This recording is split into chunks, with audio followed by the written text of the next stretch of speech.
خصوصا منهم إلى حضرة الشيخ محمد الغزالي قدس الله سره رضي الله لنا ولهم الفاتحة. أعوذ بالله من الشيطان الرجيم. بسم الله الرحمن الرحيم.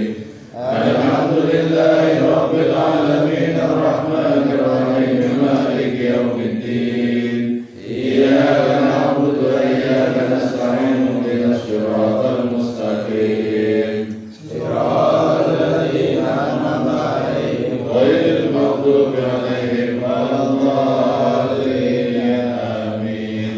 تقرب بنا إلى الله تعالى لمحبتنا إلى رسول الله صلى الله عليه وسلم لسلامتنا في الدين والدنيا والآخرة لقضاء ديوننا لقضاء حاجاتنا من هوائج الدنيا والآخرة لتيسير أرزاقنا حلالا طيبا مباركا كثيرا واسعا لصحة أجسادنا وقلوبنا لشفاء مرادنا ظاهرا وباطنا لدفع البلايا والمحن والفتن والأموات والسقام ولمنافعنا لمصالحنا لأهل بيتنا وأولادنا وذرياتنا وجوارنا وأصدقائنا وجميع المسلمين والمسلمات والمؤمنين والمؤمنات الأحياء منهم والأموات ولعز الإسلام والمسلمين بجودك يا الله بشفاعة نبيك يا الله ببركة أوليائك يا الله وبأسرار الفاتحة.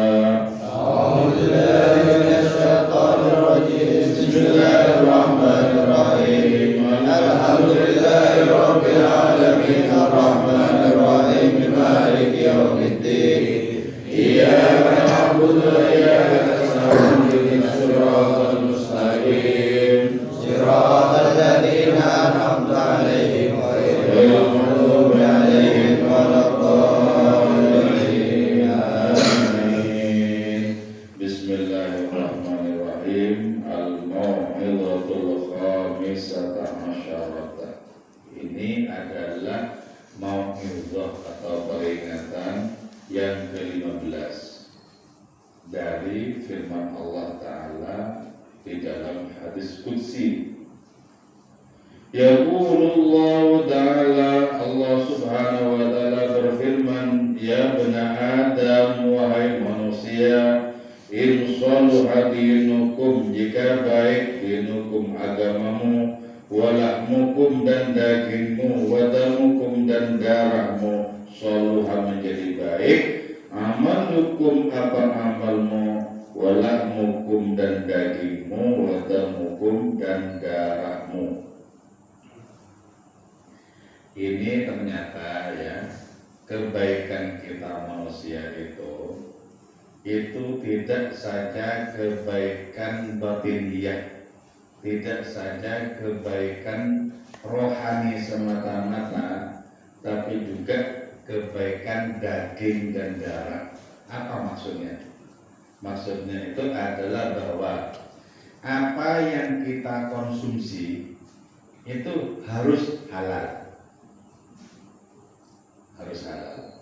Halal itu berkaitan dengan cara mendapatkannya, memperolehnya itu benar, halal, diperbolehkan oleh agama.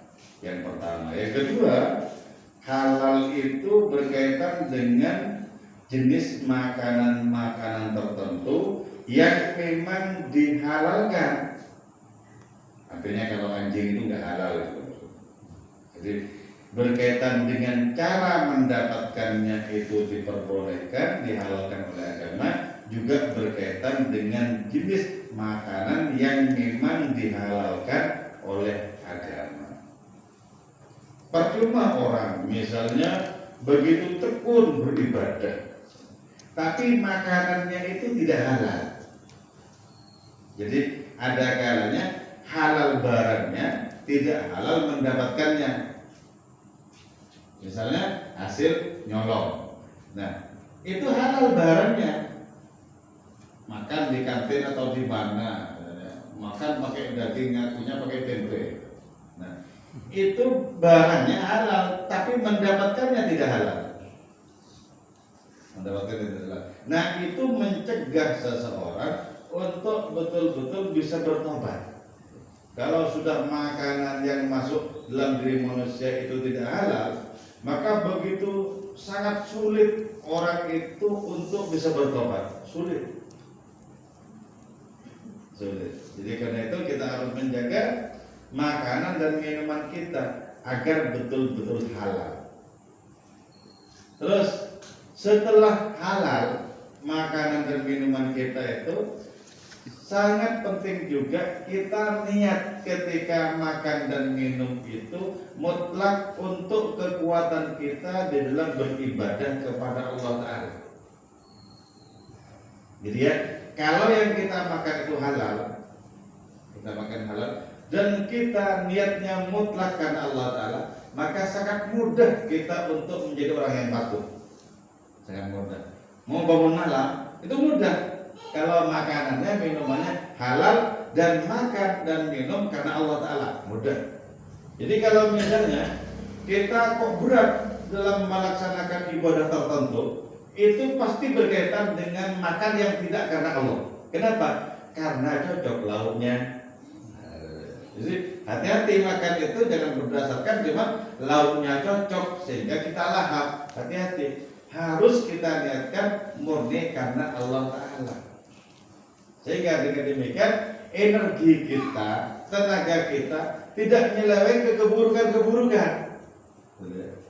Kalau dalam hidup ini ya, orang makanannya halal, minumannya halal, kok amalnya nyeleweng-nyeleweng, pasti tidak karena Allah Ta'ala makannya itu. Pasti cuma karena nafsu. Kenapa? Cocok lauknya atau lapar. Cocok. Lahap saja, nggak ada transaksinya dengan Allah. Padahal sesungguhnya ketika kita membaca basmalah sebelum makan, itu transaksi dengan Allah. Ya Allah, kekuatanku lantaran makan ini akan kubawa kepadamu. Begitu loh. Ada seorang waliullah ya, yang ketika makan itu khusyuk sedemikian rupa sampai tidak kalah dengan khusyuknya ketika beliau itu sholat. Khusyukku ketika aku makan tidak kalah dibandingkan khusyukku ketika aku sholat. Ada waliullah seperti itu, namanya Syekh Suhrawardi. Jadi makan makanan yang enak itu sama seperti tawajuh ketika sholat menghadap kepada Allah Ta'ala. Jadi nikmatnya itu dua kalau begitu, nikmatnya makanan dan nikmatnya tawajuh. Nikmatnya makanan dan nikmatnya syukur. Karena itu Syekh Abdul Hasan Asy'adili itu makanannya enak-enak terus, minumannya enak-enak terus. Kenapa? Kalau makan yang enak, minum yang enak, syukurku kepada Allah lebih mantap. Di mana ada orang wali yang makanan itu enak-enak terus, minumannya enak terus. Karena dengan demikian syukurnya jauh lebih bergema kepada Allah Subhanahu wa Ta'ala. Jadi karena itu, kalau kita ditakdir oleh Allah Ta'ala sebagai orang yang cukup punya dalam perkara makan, pilih yang enak-enak selagi kita mampu dan bersyukurlah dengan sepenuh mungkin kepada Allah Ta'ala. Alhamdulillah, alhamdulillah. Jadi jangan pikir untuk diri sendiri. Dikasih karunia sebanyak-banyaknya, makannya cuma itu saja. Itu saja. Kenapa? Eman-eman, ditumpuk-tumpuk, ditabung-tabung. Makan yang enak kalau punya. Tapi kalau nggak punya, nggak usah ngutang-ngutang karena untuk enaknya makan. Biasa saja gitu. Itu yang enak-enak itu kalau punya. Jadi, tidak kikir kepada diri sendiri, syukur-syukur juga tidak kikir kepada orang lain.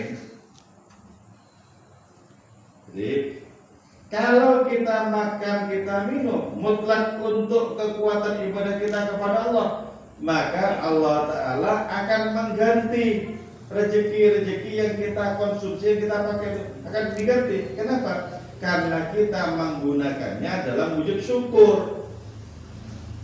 Dalam wujud syukur. Jadi kita itu ya jangan terlalu hitung-hitungan dalam perkara rezeki itu.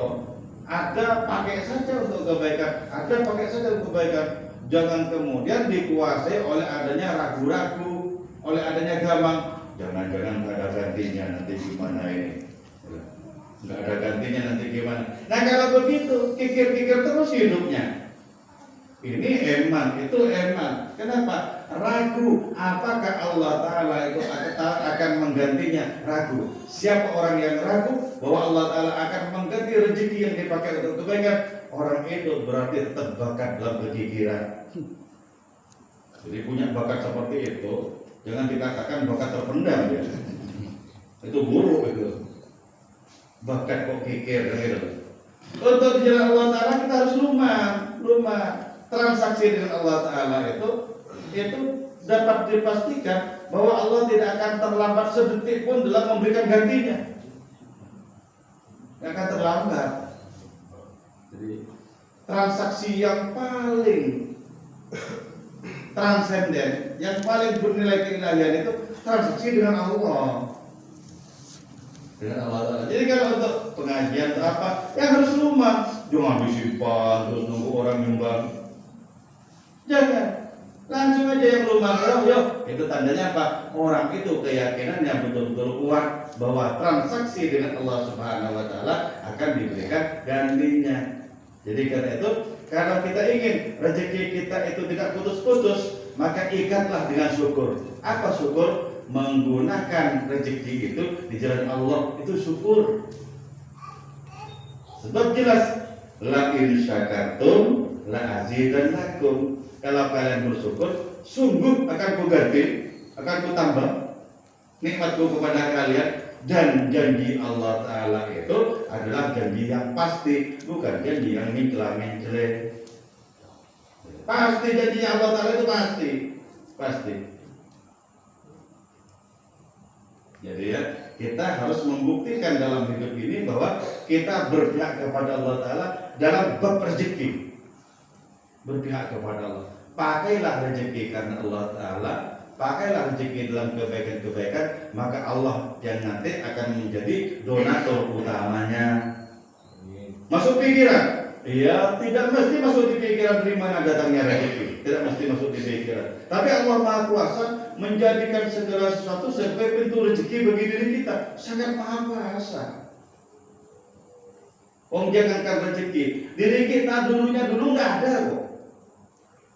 Nggak ada, diri kita nggak ada. Kemudian diadakan. Setelah diadakan oleh Allah Ta'ala, dilengkapi dengan rezekinya.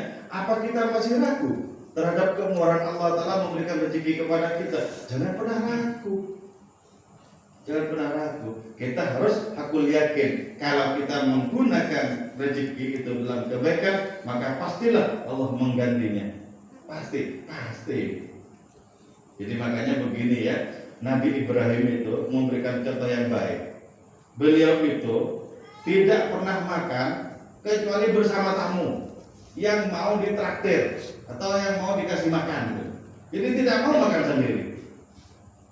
Itu menunjukkan bahwa beliau itu lumah. Bersamaan dengan lumahnya beliau, Allah terus menggantinya. Ganti. Jadi itu berarti apa? Rezeki yang ngajak orang kepada Allah. Ada kalanya rezeki itu menjerumuskan orang loh. Betapa banyak orang terjerumus karena rezeki yang melimpah. Rezekinya melimpah, orang itu mengikuti nafsunya saja terus, sehingga rezeki itu dipakai untuk hasrat nafsu. Lama-lama orang itu hancur oleh rezeki yang melimpah. Ini ya, na'udzubillah. Jadi rezeki materi itu sudah banyak makan korban. Tapi juga rezeki materi sudah banyak juga menaikkan derajat orang-orang beriman. Jadi rezeki itu seperti pisau bermata dua. Kalau dipakai untuk kebaikan, hasilnya bagus. Untuk ngiris bawang berambang, untuk masak, hasilnya bagus. Tapi di tangan pendekar berwatak jahat, bahaya itu. Bahaya itu yang disebut dengan bahwa rezeki itu seperti pisau bermata dua, bisa menyelamatkan, bahkan bisa meninggikan derajat seseorang, bisa juga menyungsepkan, menghancurkan derajat orang lain.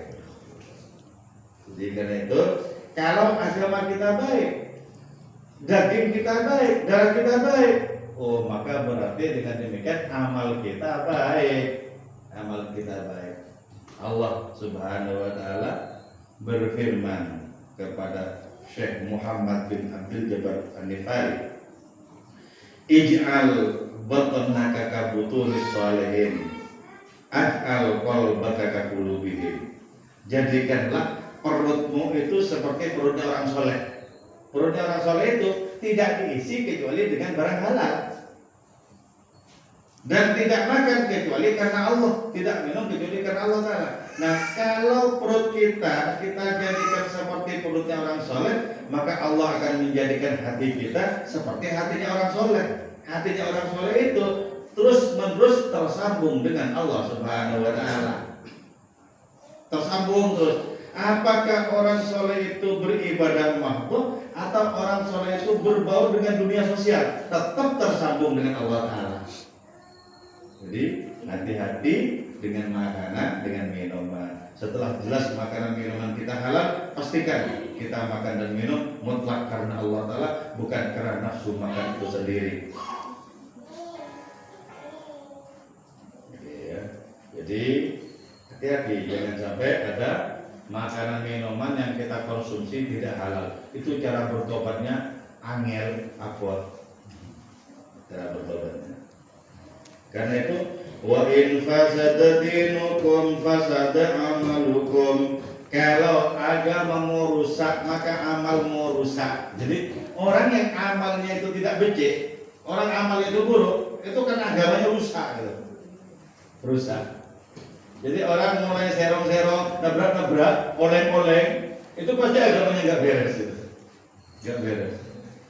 Kalau agamanya beres, perilaku orang itu bagus, terpuji. Di hadapan Allah Ta'ala terpuji, di hadapan sesama manusia terpuji. Itu buktinya orang agamanya itu bagus. Agama bagus. Jadi agama itu harus kita praktekkan dalam kehidupan, sehingga dengan agama itu akhlak kita menjadi bagus, akhlak kita menjadi terpuji. Ingat ya, kalau kita berat mau mengerjakan sholat subuh misalnya, berat untuk bangun malam, pasti makan dan minumnya tidak karena Allah, tidak karena Allah, tapi karena dasar selera makan atau nafsu makan. Kalau kita sampai serong, pasti makannya tidak halal, minumnya tidak halal.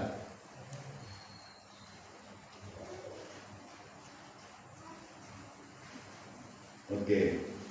Terus kalau agama kita itu rusak, amal kita rusak, daging kita rusak, darah kita rusak.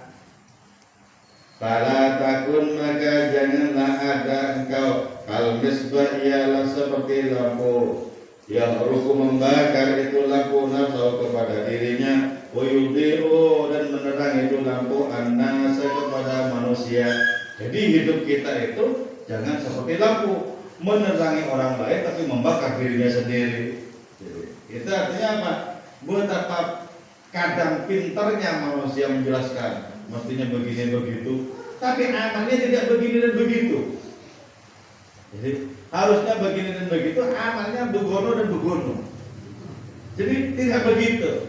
Jadi, nah itu ibaratnya adalah lampu yang membakar dirinya sendiri, tapi menyinari orang lain. Jangan sampai seperti itu. Itu artinya apa? Orang lain bisa mendapatkan manfaat dari diri kita, tapi kita menyiksa diri sendiri. Jangan sampai, artinya apa? Jangan sampai kita itu hanya pandai berbicara dan tidak pandai mengelola amalan-amalan. Kalau bicaranya pintar, kenapa? Karena ilmu agama sekarang sudah tumpah ruah di mana-mana. Tumpah ruah di mana-mana. Sekarang malah bisa dikatakan surplus ilmu agama itu. Siapa yang tidak paham ini dan itu? Paham semua, tapi amalnya belum tentu. Ketulusannya belum tentu. Getar cinta dan rindunya belum tentu, apalagi. Jadi kalau perkara pengetahuannya, betapa banyak di mana-mana sekolah-sekolah, madrasah-madrasah, pondok-pondok pesantren dengan kitab-kitab yang mentereng. Beda dengan orang-orang zaman dulu. Orang-orang zaman dulu ngajinya kan seputar sulam safinah. Bukan itu saja. tapi amalnya bagus. Berarti apa? Betul-betul dihayati. Amalnya itu merupakan amal yang tulus, yang muncul dari kitab-kitab yang tipis-tipis itu, tapi bermutu. Nah, sekarang lebih ilmu pengetahuan, moralitas akhlak menjadi semakin merosot. Kenapa? Karena transaksi makan dan minum tidak karena Allah, bahkan lebih malapetaka lagi, makan dan minumnya tidak halal. Jadi karena itu ya, jangan asal ada apa diambil lalu, ada apa dimakan diminum. Padahal akadnya nggak jelas, akadnya nggak jelas. Untuk kita apa bukan kan gitu? Untuk kita apa bukan? Jadi kalau akadnya nggak jelas itu, jangan kemudian dikonsumsi, dimakan. Harus jelas dulu. Ini boleh untuk saya, boleh. Misalnya kata yang punya baru, bukan kemudian ada langsung disantap, kemudian kita mengira-ngira kayaknya halal. Jangan. Jadi harus jelas kehalalannya itu, harus jelas. Misal ya, kita haus, terus ada minum yang sudah bekas, tapi masih banyak, diminum begitu saja, tanpa tahu ini punya siapa dan halal nggak untuk kita kan gitu. Di acara-acara misalnya, kita harus jelas dulu. Kenapa? Eman-eman daging kita, eman-eman darah kita. Kalau sampai dan daging dan darah itu dijejali oleh sesuatu yang tidak jelas kehalalannya, boleh jadi kita menjadi orang yang sulit untuk beribadah kepada Allah Ta'ala. Sulit. Walaupun beribadah, nggak mudah-mudah kedudukannya, begitu saja, nggak mengalami kenikmatan rohani. Jadi harus betul-betul dijaga. Jauhkan diri kita dari gasap-gasap, dari menggunakan apapun yang bukan hak kita. Jauhkan.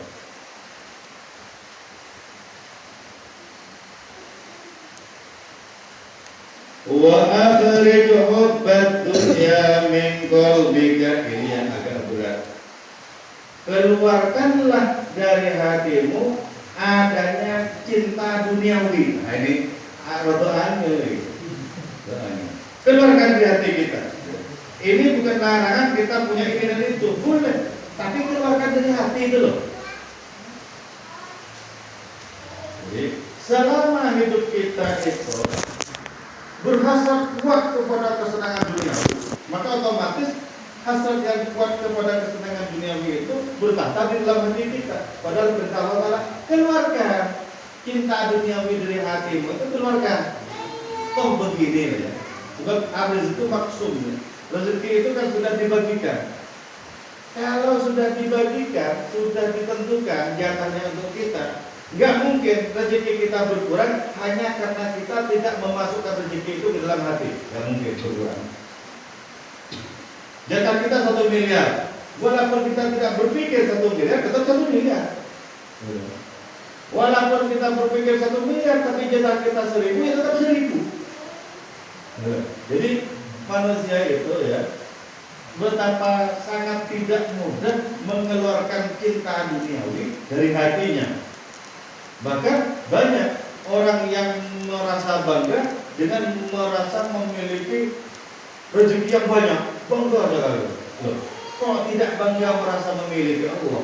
Kok tidak bangga merasa memiliki Kanjeng Rasul? Kan begitu. Jadi ya, harta benda dunia itu cukup di luar, di gudang, di sawah, di mana-mana. Jangan dibawa kepikiran ke dalam hati. Kalau dibawa dalam pikiran ke dalam hati, kemana-mana itu dibawa kebanggaan itu. Nah, ketika ada kebanggaan harta benda duniawi di pikiran dan di hati kita, maka Allah Ta'ala tidak mau bertahta di dalam hati kita. Kenapa? Allah itu Maha Pencemburu. Maha Pencemburu.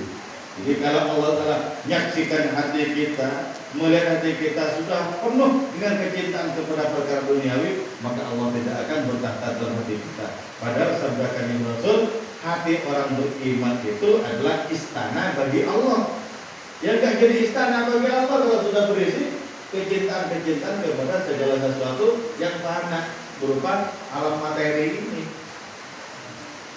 Jadi karena itu berhentilah untuk merasa bangga bercerita Aku punya ini, punya ini, punya ini, punya ini.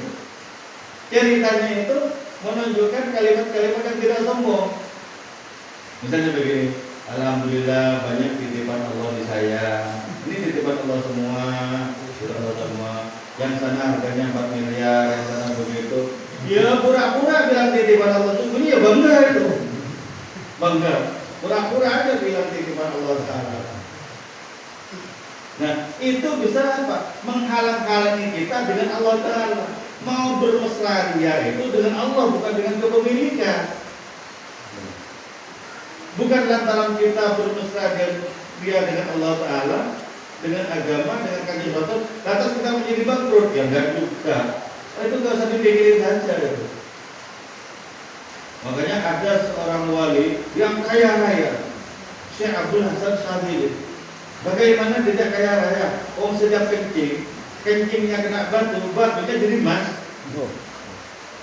Tapi tidak pernah masuk ke dalam hati kekayaan itu, sama sekali tidak. Karena itu kemudian beliau menjadi orang yang sangat luman. Tidak saja luman kepada dirinya sendiri, tapi dermawan kepada bangsanya. Orang-orang sampai yang jauh-jauh di mana-mana itu dikasih semua. Dikasih. Kenapa? Sudah tidak ada rasa kikir dalam hatinya. Kasih. Jadi luman kepada diri sendiri, luman kepada orang lain. Ada kebalikannya, kikir kepada diri sendiri, apalagi kepada orang lain. Kepada diri sendiri nggak eman kok. Kepada diri sendiri kikir, apalagi kepada orang lain.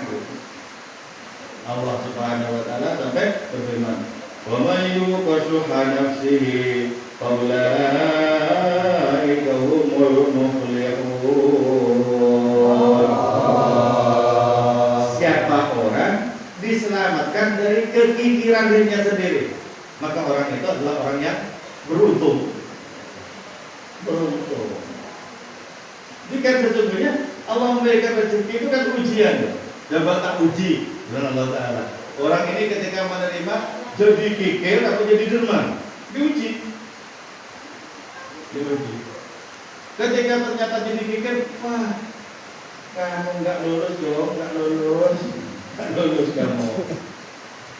Dengan begini saja kamu sudah berubah seperti itu tingkahnya. Jadi kalau kita diuji, maka tirulah Nabi Muhammad. Nabi Muhammad itu dikasih ghanimah, dikasih harta rampasan perang.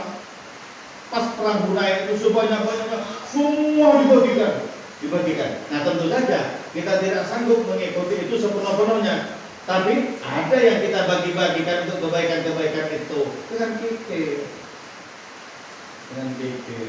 Karena itu ya, mana yang lebih mulia? Ada seorang kiai alim kikir. Ada orang awam derma, lebih mulia si awam. Lebih mulia. Kenapa? Derma. Orang berhadap, iblis berhadapan dengan orang derma itu putus asa. Iblisnya itu bilang, orang ini memang banyak dosanya, tapi dermanya itu menghapus dosanya. Jadi saya sepertinya sia-sia menggoda orang ini. Tapi ada seorang kiai yang kikir, kalau ini nggak usah digoda ini, kikirnya sudah memakan dirinya. Gitu ya. Dipakai di jalan Allah Subhanahu wa Ta'ala. Jadi keluarkanlah cinta duniawi dari dalam hatinya. Fa ini karena sesungguhnya aku firman Allah Subhanahu wa Ta'ala, la jama'u hubbat dunya wa fi qalbin wahidin abadan. Karena aku tidak pernah mengumpulkan dalam satu hati cinta kepadaku dan cinta kepada duniawi. Enggak pernah aku kumpulkan dalam hati seseorang. Kalau cinta duniawi enggak mungkin cinta aku. Kalau cinta aku enggak mungkin cinta duniawi. Jadi dua hal ini sama-sama cintanya ini senantiasa bertolak belakang. Cinta duniawi dan cinta Allah bertolak belakang ya. Bertolak belakang. Kalau orang cinta kepada Allah pasti menggunakan rezekinya itu, harta kekayaannya itu di dalam kebaikan-kebaikan. Allah begitu. Saya ya kita tahu semuanya. Saya punya teman Habib Usman ya. Itu ketika mendirikan salawatan itu pertamanya itu sama saya bertiga, Habib Billah, saya Habib Usman dan beberapa orang. Nah itu dulu kan saudagar, penjual mebel sampai diekspor ke Malaysia kemana. Nah, itu betul-betul orang yang tidak memiliki eman sampai mendapatkan julukan Habib Usman itu adalah Habib paling boros di Yogyakarta, paling boros. Coba kalau selapanan tuh orang ribuan itu nyembelih sapi, nyembelih kambing, sapinya sapi limusin, harganya 30 juta, kambingnya yang disembelih 12, 13, itu rutin begitu. Nah, bukti bahwa itu merupakan transaksi dengan Allah Ta'ala justru makin ditambah oleh Allah Ta'ala, makin ditambah. Jadi la in syakartum la azidannakum, itu konkret, itu bisa dibuktikan.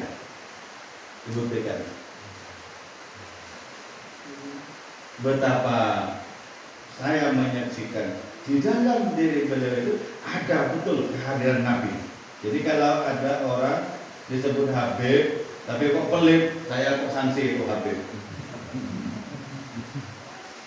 Kenapa? Karena Nabi tidak pernah mengajarkan pelit. Jadi kalau di dalam diri Habib Usman itu saya menyaksikan ini kehadiran Nabi. Jadi kalau orang itu ramah dan luman, pasti itu orang baik. Kalau ada orang mengatakan bahwa dia seorang wali, saya percaya. Tapi ciri-cirinya minimal 2, ramah dan luman. Jadi saya percaya. Kalau cuma alim, belum tentu. Boleh jadi dia cuma pandai berceramah, belum tentu. Jadi Allah Ta'ala itu tidak pernah mengumpulkan dalam satu hati adanya cinta kepada duniawi di satu sisi dan cinta kepada Allah, tidak pernah disatukan itu. Itu pasti bertolak belakang soalnya.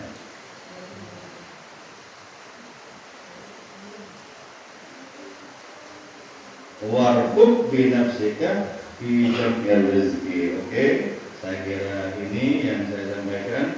Moga-moga hari-hari kita ke depan menjadi semakin berkah.